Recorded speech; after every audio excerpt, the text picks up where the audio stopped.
Luis Arce is an economist by trade and a former banker who served as Bolivia's finance minister for more than a decade before he was elected as Bolivia's president. His path to head of state was unexpected. Arce's predecessor, Evo Morales, was stripped of his power after winning the 2019 presidential election due to alleged irregularities found by international auditors. He convocado esta conferencia para denunciar ante el pueblo boliviano y al mundo entero. Está en proceso un golpe de Estado.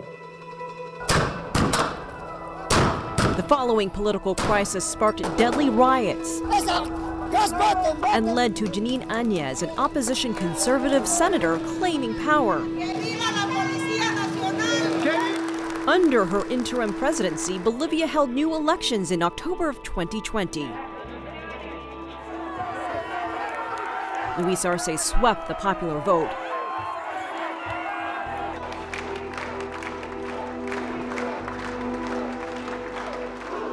And won as he pledged to rebuild a divided Bolivia. How is Bolivia now? How are you and your government doing now? Of course, there's a lot of challenges. We are coming from a de facto government, as you know. In 2019, we had a coup d'etat in November. So when they came to the government, they destroyed all the way and the model we were applying since 2006. And the economy it was doing badly. Then the pandemic came, and they didn't anything for people, especially for rural people who live in the rural area. We had 6% of lethality in the first round, let's say, of the COVID-19. And then they just canceled the classrooms and the educations in 2020. So we have three challenges: education, recover the education, recover the health, the economy, because we had a recession last year of 9%, minus 9%, of course, a budget deficit of almost 12%, a huge unemployment rate that was nearly 12%.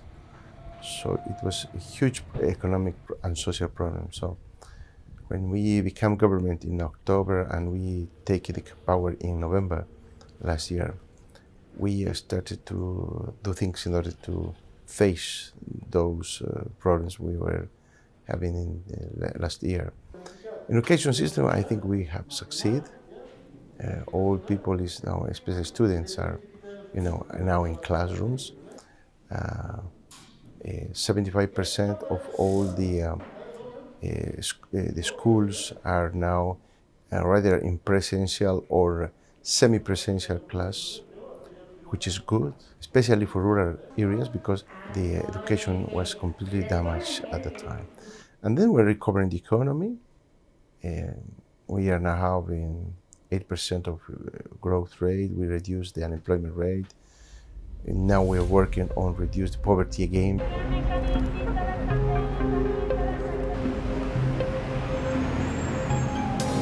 During Arce's tenure as finance minister, poverty dropped considerably in Bolivia.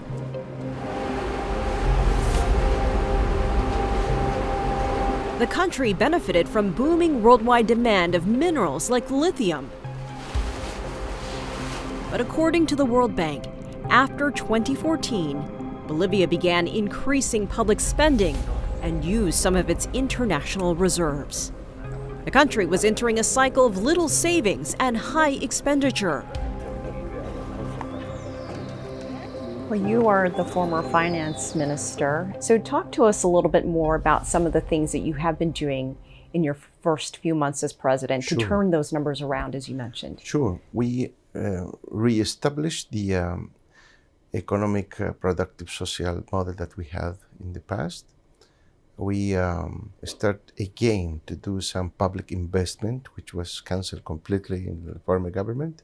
And also, we set up some income redistribution policies. We enhanced the production and productivity in Bolivia.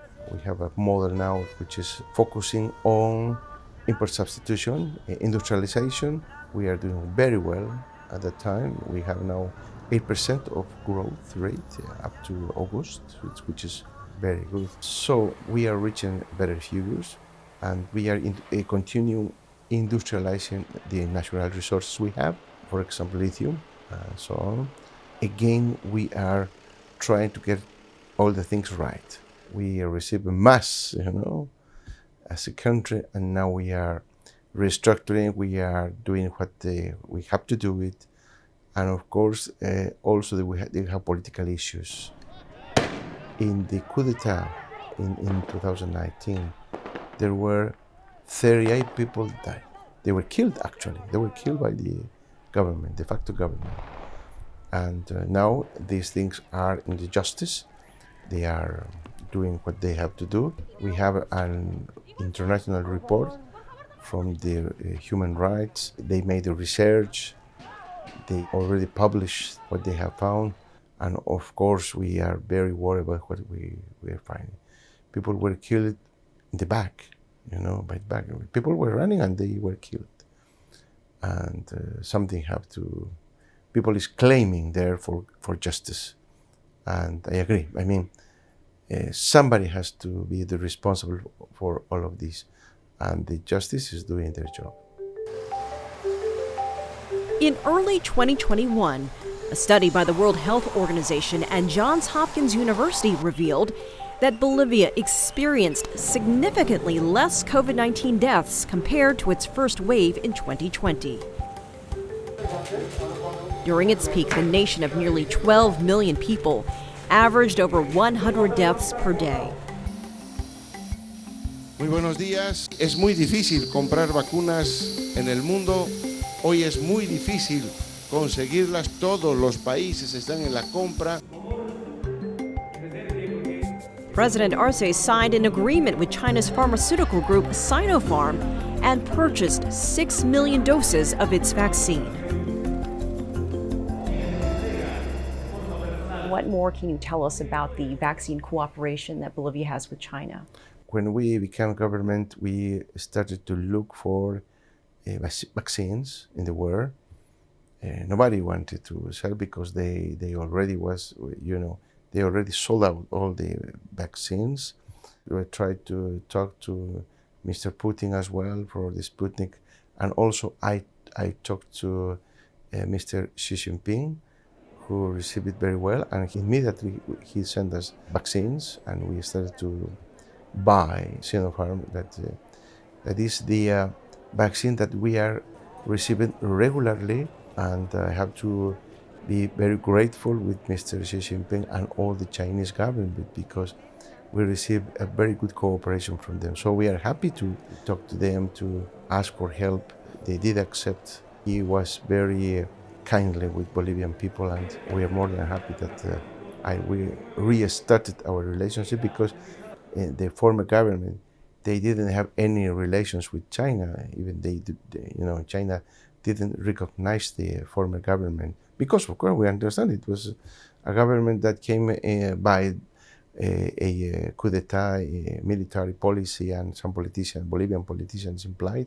But anyway, it was not a democratic government. Now we have a government where we won the elections with 55%, more than 55% actually. But China was a very helpful partner in order to face the COVID-19 problems. I want to ask you about something you said about vaccines, because the big issue around the world is access to vaccines. And you said that, quote, access to the vaccine should be considered a human right. Yes. Even not only, I would say, vaccines, all what you need in order to face COVID-19, tests, biosecurity, implements, equipment, and so on. Everything should be for especially poor people. And if you see this problem that we are facing now in a broader way, you will see that it's not only this problem, it's a whole health problem that should be human right.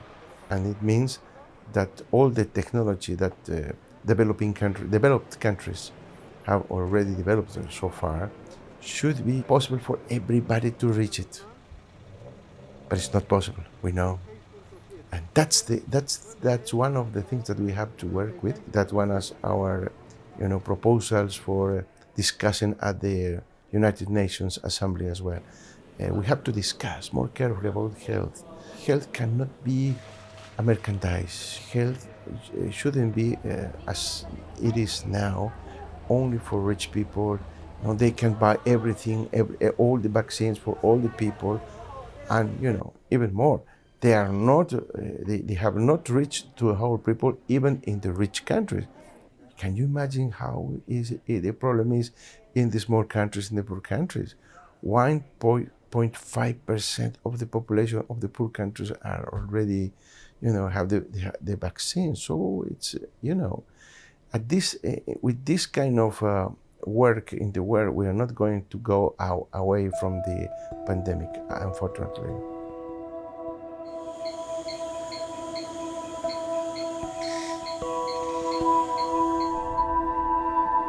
Bolivia's wide variety of ecosystems make it one of the most biodiverse nations on the planet. But it also means the country is a vulnerable target when it comes to climate change.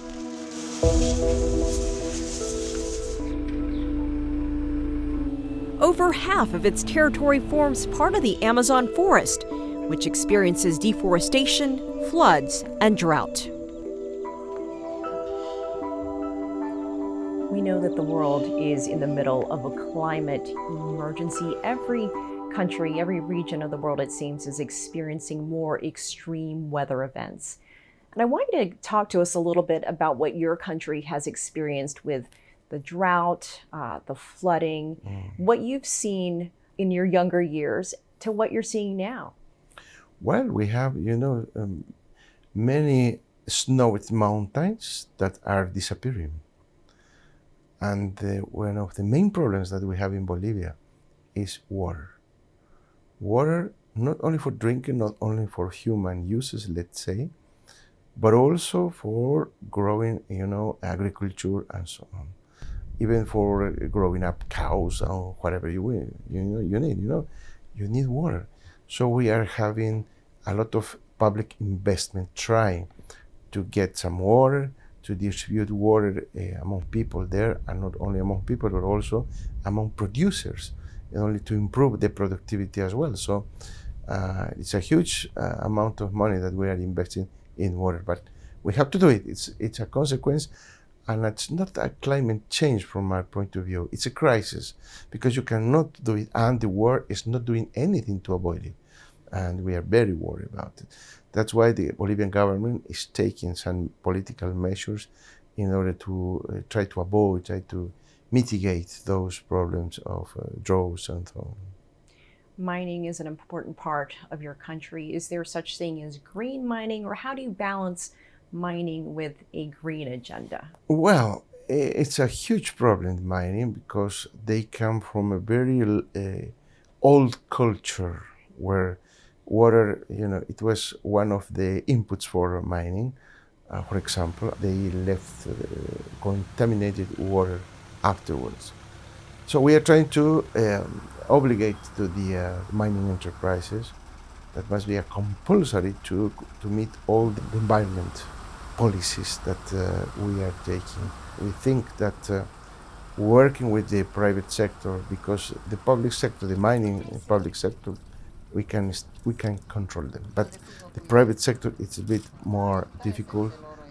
So we are putting the Ministry of Mining more resources in order to face the problem with all the private sector. There are a lot of small mining that may contaminate the. So we are trying to get more stronger fiscalizations and controls on the mining sector.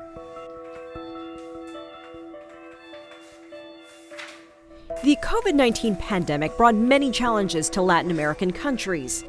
Mitigating the threat, acquiring vaccines, and convincing people to take them. Regional groups like the Community of Latin American and Caribbean States, CELAC, and the Organization of American States, OAS, have both offered tools during the pandemic. However, political tensions are changing the scope. During the 2021 CELAC summit, Mexican leader Andrés Manuel López Obrador expressed that a substitution for OAS should not be discarded, while President Arce called the body obsolete.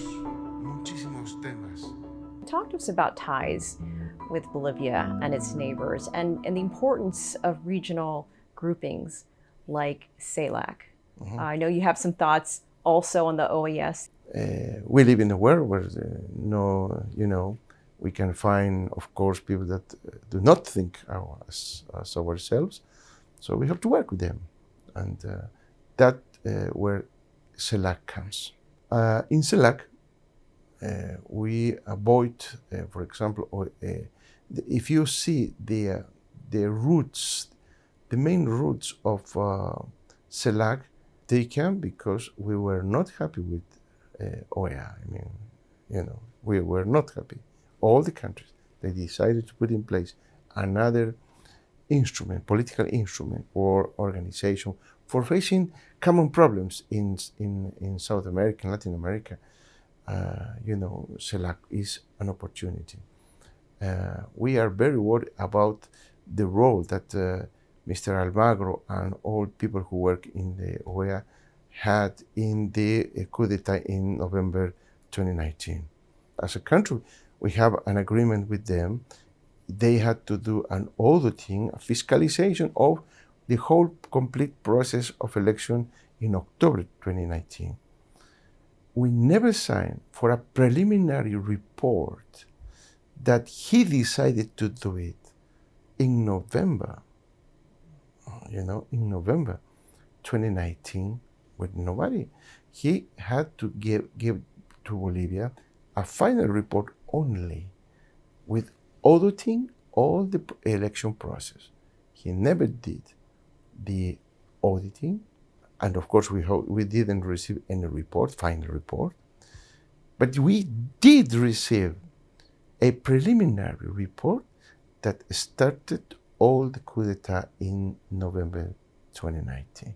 So we are not happy with the role of OEA and Mr. Almagro. And of course, we are completely clear that that report was the main issue to start all what people lived. And don't forget that in Bolivia, we had 38 people dead because of this coup d'etat. So that's why we don't believe in OEA anymore. I would like to change it for in order to enhance CELAC, for example. But we understand we have to live in a world where everybody, all the countries should agree, and work with all of them. And there are some countries that also are questioning to Mr. Almagro, and others that says that for one person, we don't talk about the whole institution. Some of them say, but in any case, the credibility of Mr. Almagro, I think, is completely in doubt. You mentioned a moment ago about your goals and how you would like to reset relations with China now that you are president. Mm-hmm. What are some of the goals that you have in progressing in this relationship? I think we have many things in common. We have some natural resources that we would like to industrialize, and China can help us to industrialize.